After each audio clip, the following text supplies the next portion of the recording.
Hello everyone. Did you know that right now invisible energy is passing through your body and it has been doing so since the day you were born?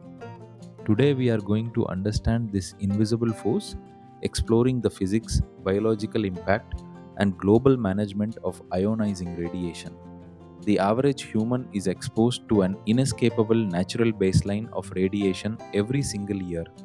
This comes from four sources: internal radiation stored within body tissues from isotopes of potassium 40, carbon 14, and strontium 90 contributes 25 to 80 millirad per year. Terrestrial radiation coming from soil, rocks, and buildings containing thorium and uranium contributes 50 millirad per year, though notably, Kerala in India reaches an anomaly of 2000 millirad per year. Cosmic rays originating from outer space contribute 35 millirad per year, and commercial jet pilots receive up to 300 millirad per year due to their altitude. Atmospheric exposure from radioactive gases like radon and thoron contributes just 2 millirad per year. Altogether, this adds up to a total natural baseline of approximately zero point 0.1 rad per year, or 100 millirad. Beyond natural sources, medical interventions represent the most significant man-made exposure. Medical and dental X-rays are considered the greatest man-made hazard, with skin dose from a single film varying from 0.02 to 3.0 rad. This impacts two distinct populations: patients themselves and occupational workers, such as radiologists and technicians. Radioactive fallout from nuclear explosions and disasters is another major source, releasing massive energy and isotopes such as carbon 14, iodine 131, cesium 137 with a 30-year half-life, and strontium 90 with a 28-year half-life. Air currents can distribute these particles globally. For example, in 1963, Germans received 33 millirems per person from global fallout without any local explosions occurring nearby. Miscellaneous sources, considered negligible, include luminous dial watches, television sets, and isotope-tagged products. Radiation exists on a spectrum divided into non-ionizing and ionizing types. Non-ionizing radiation includes radio frequency, microwave, infrared, visible light, and ultraviolet, which have longer wavelengths and lower energy, making them physically incapable of penetrating deep tissue or causing cellular ionization. Ionizing radiation, on the other hand, consists of high energy, short wavelength forces capable of penetrating tissues and depositing energy to forcibly ionize cellular structures. This category includes electromagnetic radiation, which is pure energy with zero mass, such as X-rays and gamma rays, and corpuscular radiation, which consists of high velocity subatomic particles with mass, such as alpha particles, beta particles, and protons. Each type of ionizing radiation behaves differently when it comes to penetration. Alpha particles can travel 4 cm in air, 0.05 mm into tissue, and cannot penetrate lead at all.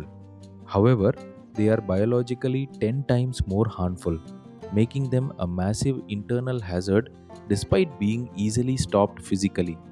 Beta particles, which are fast moving electrons, travel 6 to 300 centimeters in air, 0.06 to 4 millimeters into tissue, and 0.005 to 0.3 millimeters into lead. Gamma rays, emitted spontaneously through natural disintegration of radioactive elements, travel an impressive 400 meters in air, 50 centimeters into tissue, and 40 millimeters into lead. X-rays, entirely man-made through electrical equipment, travel 120 to 240 meters in air, 15 to 30 centimeters into tissue, and 0.3 millimeters into lead. Gamma rays, emitted spontaneously through natural disintegration of radioactive elements, travel an impressive 400 meters in air, 50 centimeters into tissue, and 40 millimeters into lead. X-rays, entirely man-made through electrical equipment, travel 120 to 240 meters in air, 15 to 30 centimeters into tissue, and zero point 0.3 millimeters into lead. Interestingly, aside from their method of origin, there is no material physical difference between gamma rays and X-rays. Different barriers stop different types of radiation. Tissue or paper alone is enough to stop alpha particles completely. Aluminium can stop beta particles, but lead is required to stop gamma rays because alpha particles cannot penetrate skin. They present almost zero external threat. However, if ingested, inhaled, or introduced through an open wound, their heavy mass causes devastating, localized internal cellular destruction. To translate the physics of radiation into biological understanding, we follow four key metrics. Activity, measured at the source, is measured in disintegrations per second using the SI unit Becquerel or the traditional unit Curie. Exposure, measured in the air, refers to ionization produced in 1 milliliter of air using the SI unit Coulomb per kilogram or the traditional unit Röntgen. Absorbed dose, measured in the material itself, refers to energy deposited per kilogram of tissue using the SI unit Gray or the traditional unit Rad, where 1 Gray equals 100 Rads. Dose equivalent, measured in biological terms, refers to the true potential danger or harm to health using the SI unit Sievert or the traditional unit Riem, where 1 sievert equals 100 riems. To quantify true biological harm, we use what is called the quality factor. The formula is simple. Dose equivalent equals absorbed dose multiplied by the quality factor. When an X-ray, gamma ray, or beta electron strikes tissue, the quality factor is set to 1 times, meaning 1 rad absorbed equals 1 rem of biological effect. But when an alpha particle strikes tissue internally, the quality factor jumps dramatically to 20 times. This is because the quality factor multiplier depends entirely on the density of ionization produced in the tissue, and an alpha particle's heavy mass creates a dense catastrophic wake of cellular destruction, making it up to 20 times more biologically damaging per unit of energy than an X-ray. Internal biological damage is also determined by how radioactive material distributes throughout the body. Radioactive substances can enter the body through ingestion of contaminated plants, water, or milk, through inhalation, absorption, or injection. Some isotopes distribute generally, like tritiated water, which spreads evenly and is rapidly removed from the body. Others show targeted affinity, mimicking essential elements and concentrating selectively in specific organs. A powerful example is the thyroid gland and iodine 131. The thyroid aggressively absorbs any iodine it encounters. So if radioactive iodine 131 is ingested, the gland absorbs it selectively, leading to targeted destruction or even pediatric thyroid cancer. The biological effects of ionizing radiation manifest across both somatic and genetic timelines. Somatic effects manifest in the irradiated person themselves.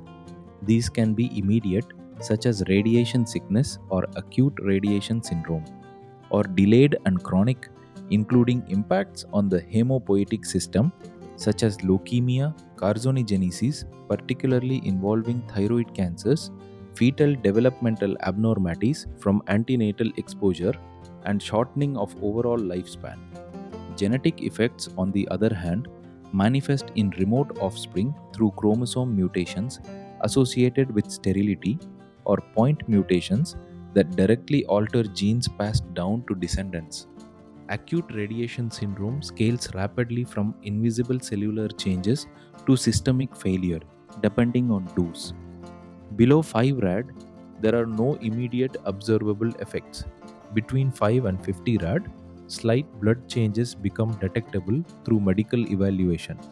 Between 50 and 150 rad, Symptoms include nausea, fatigue, and vomiting.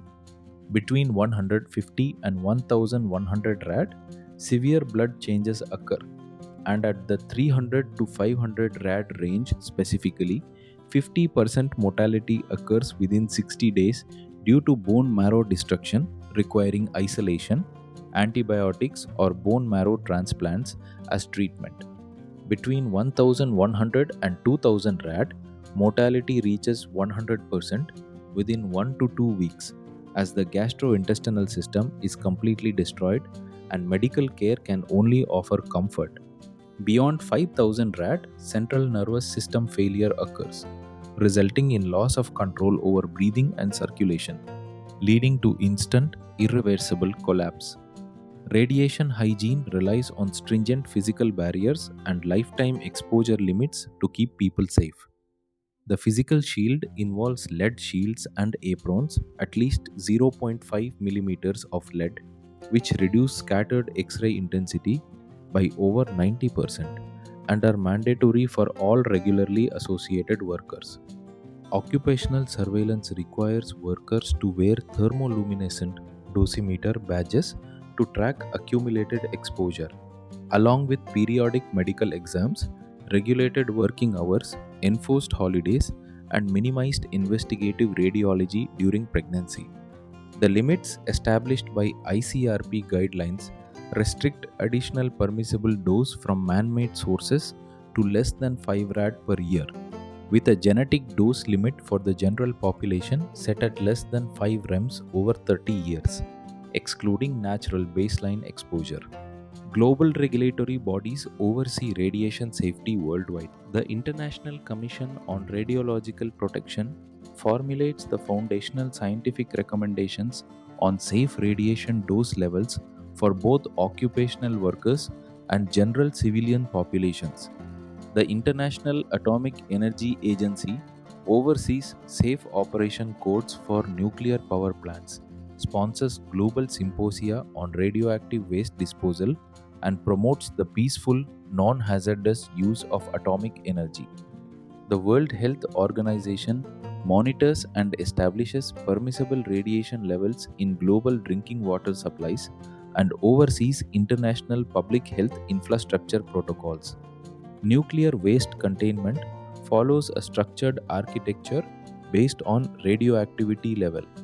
Low-level waste, such as slightly contaminated protective clothing and tools, has short half-lives that allow for natural decay over time, followed by secure conventional disposal.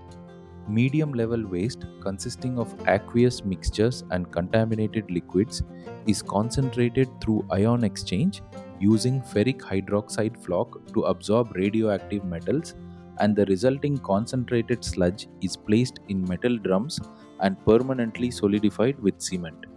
High-level waste, which is spent nuclear fuel, is placed temporarily in spent fuel cooling pools or dry cask storage for up to a century, allowing intensely radioactive short-lived isotopes to naturally decay before long-term terminal handling. The Chernobyl disaster demonstrated the catastrophic reality of environmental fallout. The event occurred on April 26, 1986, classified as Level 7 on the International Nuclear Event Scale. The immediate impact included 2 initial deaths from the steam explosion, with 47 accident workers and 9 children with thyroid cancer confirmed dead by a 2005 IAEA and WHO report. The geographic scale was massive. The radioactive plume drifted over the Western Soviet Union, Eastern and Northern Europe, and even North America, with 60% of the fallout landing in Belarus. The long-term cost was severe.